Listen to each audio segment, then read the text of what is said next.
الحمدللہ رب العالمین والصلاة والسلام علی سید الانبیاء والمرسلین اما بعد اعوذ باللہ من الشیطان الرجیم بسم اللہ الرحمن الرحیم والمحصنات من النساء الا ما ملکت ایمانکم کتاب اللہ علیکم صدق اللہ العظیم اللہم صلی علی محمد وعلی آل محمد وبارک وسلم رب اشرح لی صدری ویسر لی امری واحلل عقدۃ من لسانی یفقہوا قولی واجعل لی وزیرا من اہلی آمین یا رب العالمین۔ ناظرین کرام السلام علیکم ورحمۃ اللہ وبرکاتہ۔ خلاصہ مضامین قرآن حکیم کے حوالے سے آپ یہ پروگرامز دیکھ رہے ہیں اور ہر نشست میں ایک پارے کے اہم مضامین اور کچھ نکات کو ہم آپ کے سامنے پیش کر رہے ہیں۔ اصلاً یہ خلاصہ مضامین قرآن میرے استاد انجینئر نوید احمد صاحب رحمۃ اللہ علیہ انہوں نے مرتب کیے تھے، جو خود محترم ڈاکٹر اسرار احمد صاحب رحمۃ اللہ علیہ کے شاگرد رشید تھے۔ اللہ ان حضرات پر اپنی رحمت نازل فرمائے، ہمارے اساتذہ ہیں۔ اور انجینئر نوید احمد صاحب رحمۃ اللہ علیہ نے جو خلاصہ مضامین قرآن مرتب فرمایا ہے، میں اسی کو تھوڑی سی وضاحت کے ساتھ آپ کے سامنے پیش کر رہا ہوں۔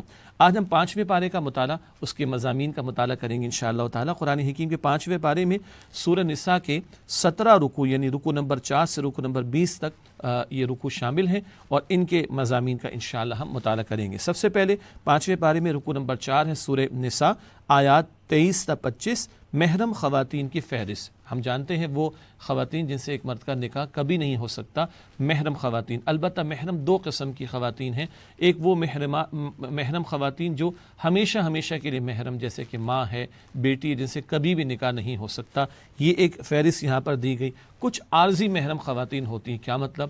ایک خاتون ابھی کسی کے نکاح میں ہے تو ایک شخص کا اس خاتون سے نکاح نہیں ہو سکتا۔ ہاں، اس خاتون کے شوہر کا انتقال ہو جائے یا وہ طلاق دے دے تو پھر یہ کوئی شخص اس خاتون سے نکاح کر سکتا ہے، یہ عارضی محرم اس کو کہا جائے گا۔ یہ وضاحت بھی یہاں پر کی گئی ہے۔ اس کے ساتھ ساتھ بتایا گیا کہ نکاح بڑا پاکیزہ عمل ہے، اس کا اہم مقصد کیا ہے؟ گھر کو بسانا۔ محض نہیں خالی لذت کا حصول مقصود ہو، بلکہ گھر بسانا، پوری زندگی کا معاہدہ، یہ اس میں پیش نظر ہے۔ مزید برآں عورتوں کے حق کے تعلق سے بتایا گیا کہ ان کے مہر پورے ان کو ادا کر دو۔ سورۃ النساء ہے اور عورتوں کے تعلق سے آپ دیکھ رہے ہیں کہ کافی کلام اس مقام پر آیا ہے۔ اس کے بعد رکوع نمبر 5 سورہ نساء، آیات 26 تا 33، شریعت ایک نعمت ہے۔ گھر کے تعلق سے، خاندان کے تعلق سے، عورتوں کے تعلق سے، نکاح کے متعلقہ امور کے حوالے سے کچھ ہدایات جو اس مقام پر آئیں، ان کے تذکرے کے بعد بتایا گیا کہ اللہ سبحانہ وتعالیٰ نے یہ جو احکامات عطا فرمائے اپنی حکمت کے مطابق، اور یہ تمہارے لیے نعمت ہیں، راحت کا باعث بنیں گے یہ احکامات جب تم ان کی پیروی کرو گے، اور ان احکامات پر جب عمل درآمد ہو تو لوگوں کی جان، مال، آبرو محفوظ ہو جاتی ہے۔ مزید بتایا گیا کہ باطل طریقے پر ایک دوسرے کے مال نہ کھاؤ، مال حرام سے روکا گیا۔ مال حرام تو انگارے ہیں جہنم کے، اللہ تعالیٰ اس سے ہم سب کی حفاظت فرمائے۔ مزید بتایا گیا کہ جس جان کو اللہ نے محترم قرار دیا اس کو قتل نہ کرو، ناحق قتل نہ کرو۔ کہیں شریعت نے مثلا قاتل کو قتل کرنے کی اجازت دی، وہ بات الگ ہے، لیکن باقی اللہ تعالیٰ نے انسانی جان کو محترم قرار دیا۔ فرمایا گیا کہ جو ناحق کسی کو قتل کرے گا وہ اپنی سزا پائے گا۔ بتایا گیا، بڑی خوشخبری دی گئی، اگر تم کبیرہ گناہوں سے بچتے رہو تو اللہ چھوٹے چھوٹے گناہوں کو معاف فرما دے گا۔ اہل علم نے بیان فرمایا کہ جس عمل پر قرآن حکیم میں یا احادیث مبارکہ میں کوئی سزا بیان ہو گئی دنیا یا آخرت کی، یا اللہ اور اللہ کے رسول علیہ السلام نے کسی عمل پر لعنت بھیج دی، تو یہ سارے اعمال کبیرہ گناہ ہیں۔ اللہ ہمیں بچنے کی توفیق عطا فرمائے۔ اس کے بعد رکوع نمبر 6 سورہ نساء، آیات 34 تا 42، روز قیامت نبی اکرم صلی اللہ علیہ وسلم کی امت کی خلاف گواہی، یہ موضوع اس مقام پر آیا۔ البتہ اس رکوع میں آیت نمبر 34 میں بتایا گیا الرجال قوامون علی النساء، مرد عورتوں پر حاکم ہے۔ گھر کا سربراہ مرد کو بنایا گیا، وہ مہر بھی ادا کرتا ہے، وہ نان نفقہ بھی بیوی کو دیتا ہے، اولاد پیدا ہو جائے تو اس کی بھی کفالت اس کے ذمے ہے۔ مرد کو گھر کا سربراہ بنایا گیا۔ نیک بیویاں کون ہیں اللہ کے نزدیک؟ فرمایا کہ وہ جو اپنے شوہروں کی تابعداری کرتی ہیں اور فرمانبرداری کرتی ہیں اور ان کے رازوں کی اور مال کی اور گھر کی حفاظت کرتی ہیں۔ بتایا گیا کہ اگر کچھ ناچاقی ہو جائے تو اس کو کیسے سیٹل کیا جائے، پہلے گھر کے معاملے کو گھر میں ہی نمٹانے کی کوشش کی جائے، اور اگر معاملہ کھٹ پٹ کا بڑھ جائے تو ایک بڑا شوہر کے خاندان سے، ایک بڑا بیوی کے خاندان سے ان کو لیا جائے اور وہ معاملے کو سلجھانے کی اور صلح کرانے کی کوشش کریں۔ بتایا گیا کہ قیامت کا دن ہوگا، ہر ہر نبی اپنی امت کے خلاف گواہی دیں گے اور نبی کریم صلی اللہ علیہ وسلم اپنی امت کے خلاف گواہی دیں گے۔ خلاف کا مطلب اے اللہ رسول کہہ دیں کہ میں نے تو پیغام پہنچا دیا، اب ان سے پوچھ کہ انہوں نے کیا رویہ اختیار کیا۔ یہ آیت کریمہ ایک مرتبہ حضور صلی اللہ علیہ وسلم نے عبداللہ بن مسعود رضی اللہ تعالیٰ عنہ سے سنی، فَكَيْفَ إِذَا جِئْنَا مِن كُلِّ أُمَّةٍ بِشَهِيدٍ وَجِئْنَا بِكَ عَلَى هَؤُلَاءِ شَهِيدًا، تو حضور زار و خطار روئے کہ کل مجھے اپنی امت کے خلاف گواہی دینا ہوگی۔ کل کے حوالے سے حضور کو تو رونا آیا صلی اللہ علیہ وسلم، مجھے اور آپ کو فکر ہے کہ نہیں؟ غور کرنا چاہیے۔ اس کے بعد 7واں رکوع ہے سورہ نساء آیات 43 تا 50، شرک کا جرم معاف نہیں کیا جائے گا۔ یہاں بتایا گیا ہے، ایک حکم آیا ہے شراب کی حرمت کے تعلق سے کہ نشے کی حالت میں نماز کے قریب نہ جاؤ۔ شراب کے احکامات حرمت کے اعتبار سے تدریجاً آئے، آخری حکم بالکل ممانعت کا وہ سورۃ المائدہ میں آیت 90 91 میں آیا۔ یہاں تدریج میں جو حکم آیا بتایا گیا کہ نشے کی حالت میں نماز کے قریب نہ جاؤ، مراد ہے کہ نماز ادا نہ کرو نشے کی حالت میں، لیکن ذہن میں رہے آخری حتمی حکم حرمت کا وہ سورۃ المائدہ میں ہے۔ بتایا گیا کہ یہود کی خباثتیں ہیں اور ان کی حرکتیں ہیں، کرتوت ہیں، جس کی وجہ سے وہ اللہ کے غضب میں بھی مبتلا ہوئے، ان کا تذکرہ ہے۔ ان کے خبث باطن کا بیان ہے، اور ان لوگوں نے عزیر علیہ السلام کو اللہ کا بیٹا قرار دیا، معاذ اللہ۔ ان کے شرک کا ذکر کرنے کے بعد اللہ سبحانہ وتعالی نے فرمایا آیت نمبر 48 میں، ان اللہ لا یغفر ان یشرک بہ ویغفر ما دون ذلک لمن یشاء، بے شک اللہ تعالی اس بات کو معاف نہیں فرمائے گا کہ اس کے ساتھ کسی کو شریک کیا جائے، ہاں اس کے سوا جس جرم کو چاہے گا معاف فرما دے گا۔ اس کے بعد رکوع نمبر 8 سورہ نساء آیات 51 تا 59، ذمہ داری ہمیشہ اہل لوگوں کے حوالے کرو۔ یہاں پر اللہ تعالیٰ نے اجتماعی معاملات کے حوالے سے بڑی اہم ہدایات عطا فرمائی۔ اس کے ذیل میں یہ بات بتائی گئی کہ امانت اہل لوگوں کے حوالے کرو۔ اسی ذیل میں کبھی کسی منصب کے بارے میں رائے مانگی جائے، جیسے کبھی ووٹ کا معاملہ، کبھی مشورہ مانگا جائے، تو اہل لوگوں کے بارے میں مشورہ دینا چاہیے اور ذمہ داری بھی اہل لوگوں کے حوالے کرنی چاہیے، یہ بتایا گیا۔ اسی طریقے پر ایک اہم ہدایت دی گئی کہ اللہ سبحانہ وتعالیٰ اور اس کے رسول صلی اللہ علیہ وآلہ وسلم اور جو تم میں سے صاحب اختیار لوگ ہیں، اولو الامر ہیں، ان کی اطاعت کرو۔ ہاں یاد رہے کہ انکنڈیشنل اطاعت اللہ اور اللہ کے رسول علیہ السلام کی ہر حکم ماننا ہے۔ باقی حکمراں ہوں یا کوئی ذمہ دار ہوں، ان کی وہ بات نہیں مانی جائے گی جو اللہ تعالیٰ اور اس کے رسول علیہ السلام کے حکم سے ٹکرا رہی ہو۔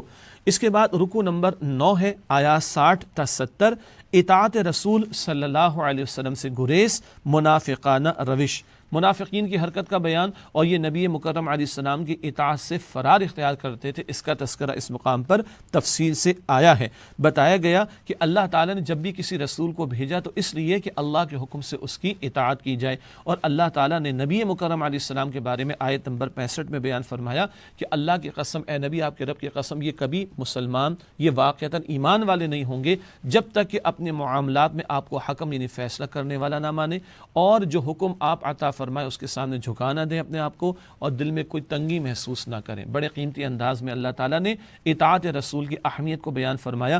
جب تک کہ ہم اپنے معاملات میں حضور علیہ السلام کو حکم اور فیصلہ کرنے والا نہ مانیں اور ان کے احکام کے سامنے اپنے آپ کو جھکا نہ دیں، ہمارا ایمان مکمل نہیں ہو سکتا۔ منافقین کی حرکت کیا تھی؟ وہ دل سے رسول پاک علیہ السلام کو قبول نہ کرتے اور ان کی اطاعت کی روش سے فرار اختیار کرتے تھے۔ یہی آج منکرین حدیث، منکرین سنت قسم کے لوگوں کا معاملہ، یہ بس قرآن میں جو آیا وہ ہمارے لیے کافی، اطاعت رسول سے وہ فرار اختیار کرتے ہیں۔ اللہ تعالیٰ اس سے ہم سب کی حفاظت فرمائے۔ پھر رکوع نمبر 10 سورہ نساء آیات 71 تا 76، اللہ کی راہ میں ناکامی ہے ہی نہیں۔ سبحان اللہ، منافقین کی کمزوری تو یہ بیان کی گئی کہ وہ اللہ کی راہ میں جنگ کرنے سے فرار اختیار کرتے ہیں۔ جان عزیز ہے نا، ایمان عزیز نہیں ہے، لیکن سچے ایمان والے کیا ہیں؟ وہ اللہ کے دین کے احکامات کے سامنے اپنے آپ کو جھکا دیتے ہیں، خواہ وہ قتال کا میدان سجے یا ہجرت اللہ کی راہ میں کرنا ہو یا کسی اور حکم کے سامنے اپنے آپ کو جھکانا ہو۔ اور ایمان والوں کو بتا دیا گیا کہ ان کے لیے تو خیر ہی خیر ہے، کبھی راہ خدا میں جنگ کا موقع ہے، شہید ہو جائیں تب بھی اجر ہے، اور اگر فتح کے ساتھ واپس لوٹیں تو اللہ دنیا کی فائدہ عطا فرمائے گا، اجر بھی عطا فرمائے گا۔ فرمایا گیا کہ حق و باطل کے مارکے میں مسلمان غالب ہوں یا مغلوب، ہر صورت میں ان کو اجر ہی اجر ملے گا۔ پھر رکوع نمبر 11 ہے آیات 77 تا 87 77 سے 87، موت کی جگہ اور وقت طے شدہ ہے۔ یہ عنوان اس رکوع کو دیا گیا، آگے اس کی وضاحت بھی آئے گی انشاءاللہ تعالی۔ ایک اہم نقطہ آیت نمبر 77 میں بتایا گیا، کفوا ایدیکم۔ مکی دور میں نبی اکرم علیہ السلام نے حکم دیا تو قرآن کنفرم کر رہا ہے کہ مکی دور میں حکم تھا اپنے ہاتھوں کو باندھ کر رکھو۔ ایک انقلابی جماعت نبی مکرم علیہ السلام تیار کر رہے تھے، دعوت دین کا کام زور و شور سے جاری تھا اور انقلابی جماعت کی تربیت کی جا رہی تھی، اور ابھی کوئی پری میچور ایکشن نہیں لینا تھا۔ مکے کے 13 برس کوئی جنگ کا میدان نہیں سجا، غزوات کا دور ہم مدنی دور میں دیکھتے ہیں۔ آگے بتایا گیا کہ جب اللہ کی طرف سے قتال فی سبیل اللہ کا حکم آ رہا ہے تو منافقین کا ایک طرز عمل ایسا سامنے آیا کہ ان کو جان جاتی ہوئی محسوس ہوئی۔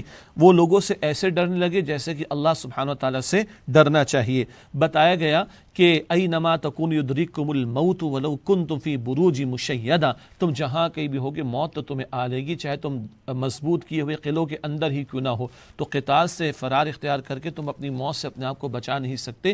ترغیب دلائی گئی ہے کہ راہ خدا میں جب جنگ کا تقاضا آئے تو اس کے لیے تیار رہو۔ بتایا گیا کہ دیکھو شہادت کا موقع تمہیں میسر آ سکتا ہے، اور شہادت کی صورت میں جو نتیجہ ہوگا وہ کیا ہے؟ حیات جاویدہ تمہیں ملے گی۔ تو کیا تم موت سے فرار اختیار کر کے اتنے بڑے رتبے کو حاصل کرنے سے گریز کر رہے ہو؟ توجہ دلائی گئی کہ راہ خدا میں جنگ کا تقاضا آئے تو کھڑے ہو جانا۔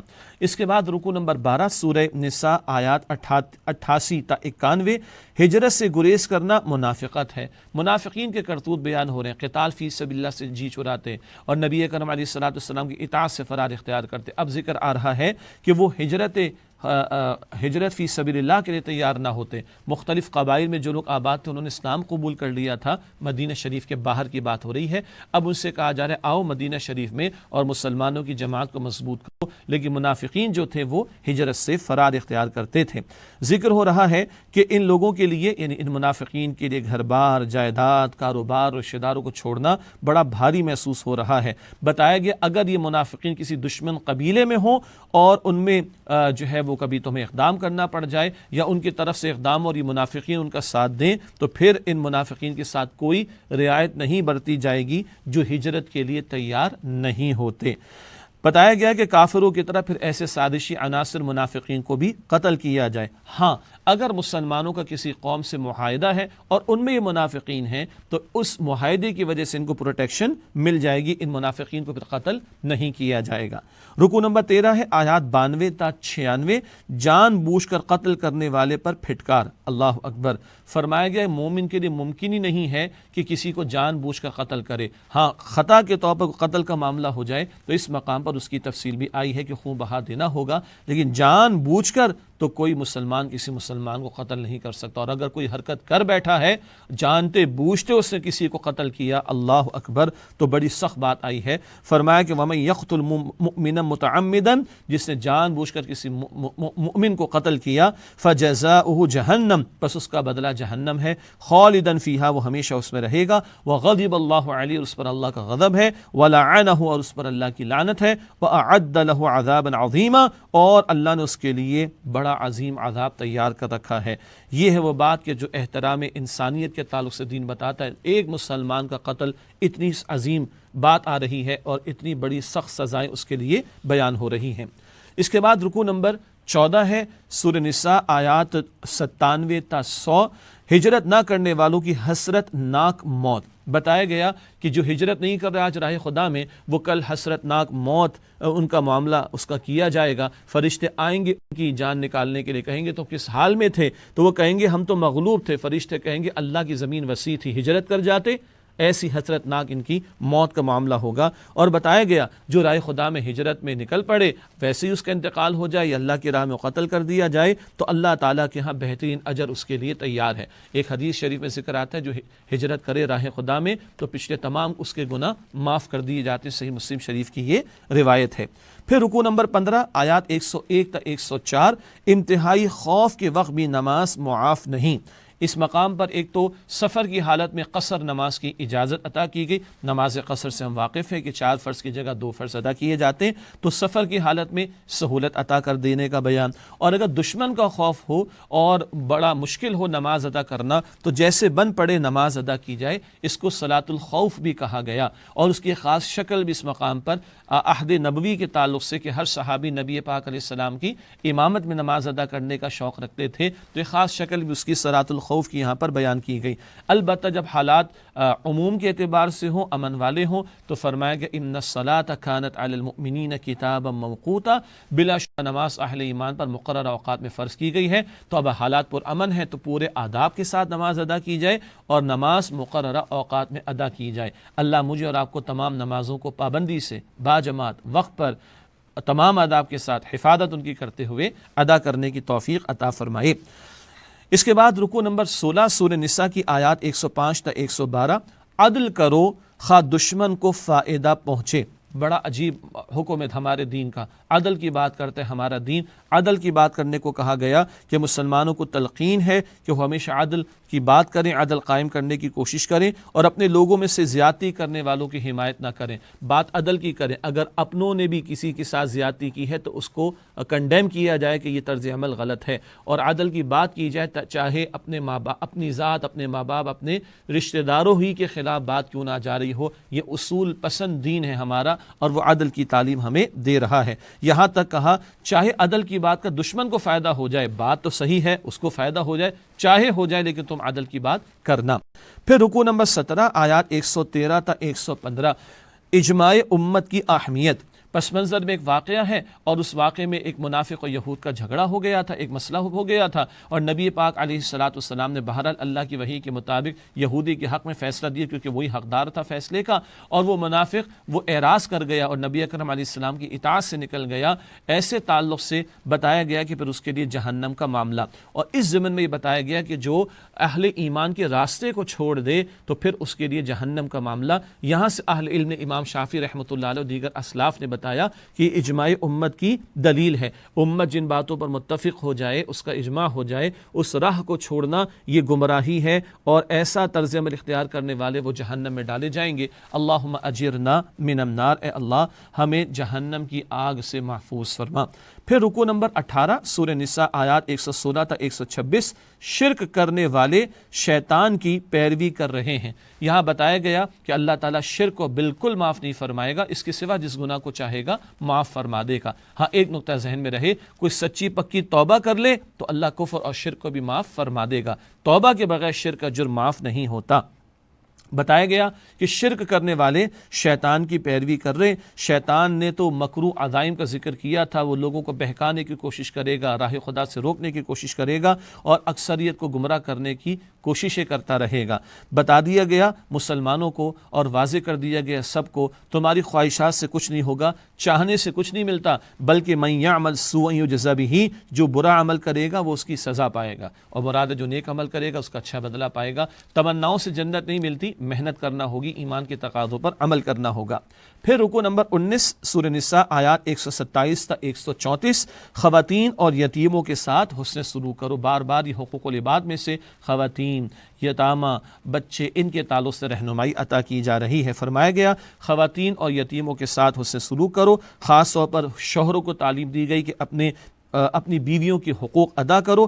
ہاں اگر خاتون محسوس کرے کہ شوہر توجہ نہیں دے رہا تو وہ کچھ اپنے حقوق سے دستبردار ہو جائے تو وہ اپنے شوہر کی توجہ کو حاصل کر سکتی ہے. بتایا گیا کہ میاں بیوی کے درمیان موافقت رہے اور جدائی کا معاملہ نہ ہو، گھروں کو بنا کر رکھا جائے. اور اگر کوئی معاملہ جھگڑے کا انتہائی شکل کو پہنچ گیا اور پوائنٹ آف نو ریٹرن کی بات آ گئی تو پھر طلاق کو ہے کہ جو کہ ہے تو ناپسندیدہ حلال کیا گیا. دین فطرت ہے نا، معاملہ چل ہی نہیں سکتا، پوائنٹ آف نو ریٹرن آ گیا تو پھر طلاق کی گنجائش بھی دی گئی ہے. فرمایا کہ پھر اللہ اپنے فضل سے دونوں کو غنی فرما دے گا. اس کے بعد سورہ نساء رکوع نمبر 20 سے 5ویں پارے کا آخری رکوع ہے، آیات 135 تا 141. ظلم و استحصال کے خلاف جد و جہد کرو. کونوا قوامین بالقسط شہداء للہ، اے ایمان والو کھڑے ہو جاؤ قسط یعنی عدل کے قائم کرنے والے بن کر اور اللہ کے لیے گواہی دینے والے بن کر. یہ انقلابی جد و جہد کی ذمہ داری اہل ایمان پر ظالم اور ظلم کرنے والوں کے مقابلے میں کھڑا ہونا اور ان انسانیت کو ظلم سے نجات دلانا اور زمین پر اللہ کے کلمے کی سربلندی کی جد و جہد کرنا، یہ اہل ایمان پر فرض کیا گیا ہے۔ مزید بتایا گیا کہ دیکھو عدل کی بات کرنا چاہے تمہارے اپنے لوگوں کے خلاف جائے، یہ بات پہلی میں ذکر کر چکا ہوں، پہلے بیان تھا چاہے دشمن کو فائدہ ہو تب بھی عدل کی بات کرو، اور چاہے اپنوں کے خلاف بات جا رہی ہو تب بھی بات عدل کی کرنی چاہیے۔ منافقین کا ذکر ہے کہ زبان کا اقرار ہے لیکن دل میں تصدیق نہیں ہے، اور وہ نماز کو آتے ہیں تو بڑی سستی کرتے ہوئے آتے ہیں، لوگوں کو دکھانے کے لیے نماز پڑھتے ہیں، واقعتاً اللہ کا ذکر نہیں کرتے۔ یہ بھی بتایا گیا کہ عزت تو اللہ سبحانہ و تعالیٰ کے ہاتھ میں، جس کو چاہے وہ عطا کرے۔ ایک ادب بتایا گیا، ایسی محافل جہاں شریعت کے احکام کی نافرمانی ہو، دین کا مذاق اڑایا جائے، وہاں پر تم مت بیٹھو اور وہاں سے علیحدہ ہو جاؤ۔ بتایا گیا کہ منافقین مسلمانوں سے بھی بنا کر رکھتے ہیں، کافروں سے بھی بنا کر رکھتے ہیں، یہ دنیا پرست ہیں، یہ مفاد کے غلام ہیں، یہ اللہ سبحانہ و تعالیٰ پر واقعتاً ایمان نہیں رکھتے۔ بتا دیا گیا کہ اللہ سبحانہ و تعالیٰ کھول کر رکھ دے گا کون منافق ہے کون مسلمان ہے۔ آج منافقین کا شمار تو مسلمانوں میں ہے، لیکن کل وہ جب قیامت میں کھڑے ہوں گے تو ان کا حشر کفار کے ساتھ کیا جائے گا۔ اللہ تعالیٰ ہم سب کے دلوں کو نفاق سے محفوظ فرمائے، آمین یا رب العالمین۔ وآخر دعوانا ان الحمد للہ رب العالمین، والسلام علیکم ورحمۃ اللہ وبرکاتہ۔